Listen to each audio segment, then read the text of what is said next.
So when I left Christianity, I realized that churches teach its members that non-believers are indoctrinating your kids to believe in Satan or leave the faith. This one always makes me laugh.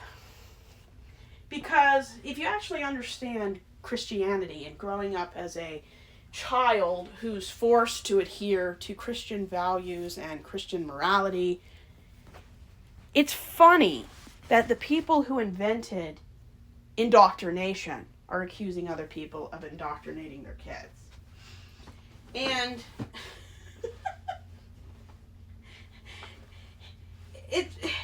it's not funny that people are getting hurt and traumatized. That's not funny at all. The idea that people who indoctrinate their kids force their kids to adhere to heteronormative values, the people who created indoctrination, are screaming about people indoctrinating their kids. Indoctrination is fine, according to these people, if you're indoctrinating with the right info. If it's the right doctrine, the right beliefs, it's okay to cram as much stuff in your kids' heads or down through their mouths as possible. But you better not be indoctrinating my kids with something I don't want them to be indoctrinated with. The irony, the hypocrisy is ridiculous. It's ridiculous. They invented indoctrination, and yet don't you dare indoctrinate my child. And it's ludicrous that the people most known for child predation are the most likely people who scream the loudest about protect the children are the most likely to hurt your kids. The hypocrisy is so overwhelming.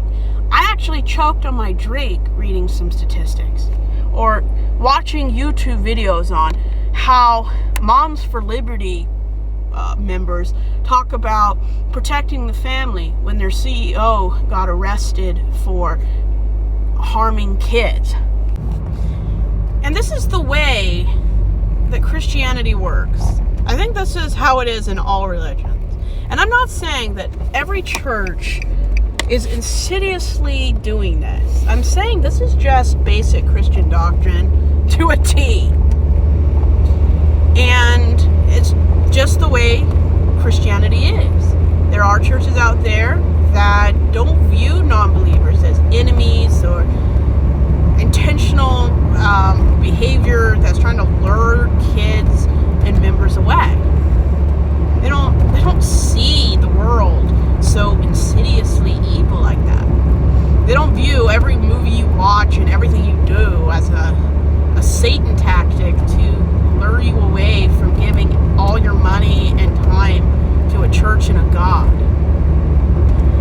I always viewed, after becoming an atheist, I always viewed religion like a jealous, obsessive, controlling boyfriend. They don't want you to give your money, your time, your love to anybody with them. They're never satisfied, and if you make one mistake, they'll never let you forget it.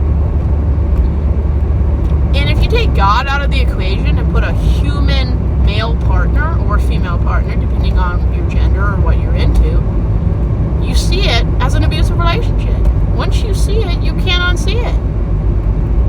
If any human being did the things that churches and religion and the made-up God did to people, we would be telling that woman to flee for your life. But for some reason, it's okay if God is the man doing it. And before people in the comments say, wow, you really hate somebody you claim that doesn't exist. I don't hate God. I can't hate Santa Claus either. They don't exist. But when you are a member and they use these kind of things and this person to keep you under control and captive for decades, sometimes your entire existence, it's okay to hate an invisible, made-up person, at least for a little while. Because even if someone's not real, it doesn't mean you don't harbor justifiable anger toward a figment of male creation. And that's okay. Am I really angry at God? No. I'm angry at the idea of using this kind of made-up person as a real beating human being. That I'm angry about. But when you view us versus them, us is obviously your denomination, and them are people who may have grown up or just have a different way to view the world as the enemy, as an evil tool used by a made-up Satan to justify how you live your life. It's so utterly depressing. Plus, if you believe in the supernatural, you're less likely to take accountability for your behavior. You can always say the devil tempted me, or the woman tempted me. You never have to take responsibility for your behavior. Now, a judge might hold your behavior in contempt and sentence you to prison, but very few people are going to tell a religious leader that what they're doing is wrong when you believe that these people have divine assistance, divine authority. That's just how religion works. I think it's sad that many people are going to be hurt or lose major parts of their life because for some reason religion just can't let people make their own mistakes. And as long as what you do doesn't hurt somebody else, it's okay to make mistakes. It's okay to reevaluate how you believe and why and when and how you believe. But doubt isn't something that's allowed in religion. It's villainized, and it still is. That's why a lot of people won't come out as deconstructing, because their whole world hinges on a belief in a specific type of situation. But I'm done viewing people that I don't agree with as us versus them. I don't even see people like MAGA or Charlie Kirk that's hurting our country as the enemy. I view them as human beings, alive or deceased, whose ideas, ideologies, and their life choices are still hurting people. I think the only exception to that would be Hitler. Yeah, I actually do hate Hitler. I despise anybody who finds anything redeemable about Hitler, and I think 99% of America is going to have the same feelings, okay? I mean, I don't know anybody, unless they're a member of a hate group, that sympathizes with anything Nazi. So yeah, anybody that has caused irreparable harm has made it miserable for just normal people to exist and have basic human rights. I don't like them, but I don't view them as the enemy. I don't view them as they're anything but a danger. And the person's not dangerous.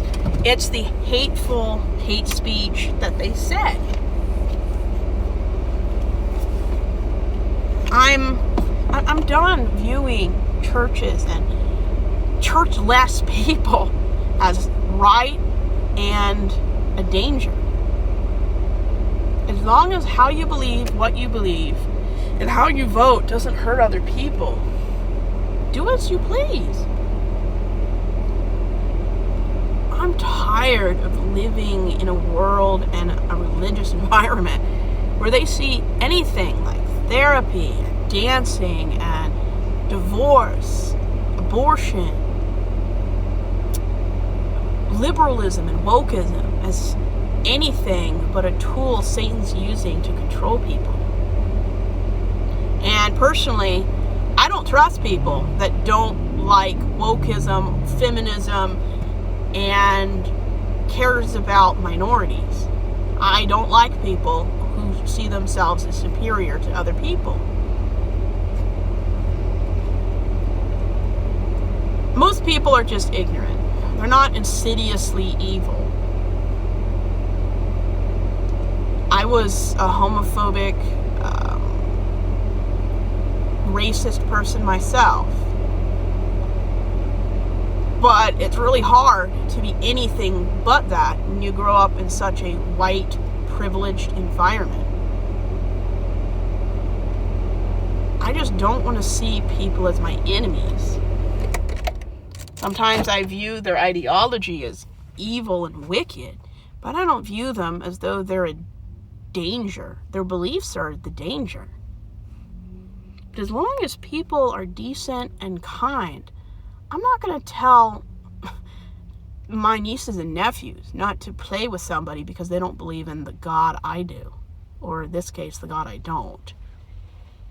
I don't care about people's skin color, their beliefs, as long as they cause no harm. I don't care. But religion just has to keep people for or against something. That's why they had the satanic panic of the 80s, the Islamophobic terror of the 2000s, the idea that illegal immigrants who aren't illegal unless they've been previously deported are the scapegoat for everything, even though, according to Google, American citizens commit 3 times more crime than undocumented immigrants have ever done. The hate is always there. The symbols, the name of the group, and their target may change, but the outcome is always the same. Us versus them. And it never changes. They don't... Christianity, several of those famous churches are on lists for hate groups. There are reasons for that. If you hate anyone who isn't heterosexual, white, or conservative, you're the danger. You are the danger. And churches control because they don't trust people to make their own decisions. They're uncomfortable and view independent, liberated women as threats because they only see people as controllable. They don't see them with their own autonomy. And growing up in churches that didn't view women as equal or had the capability for autonomy is devastating.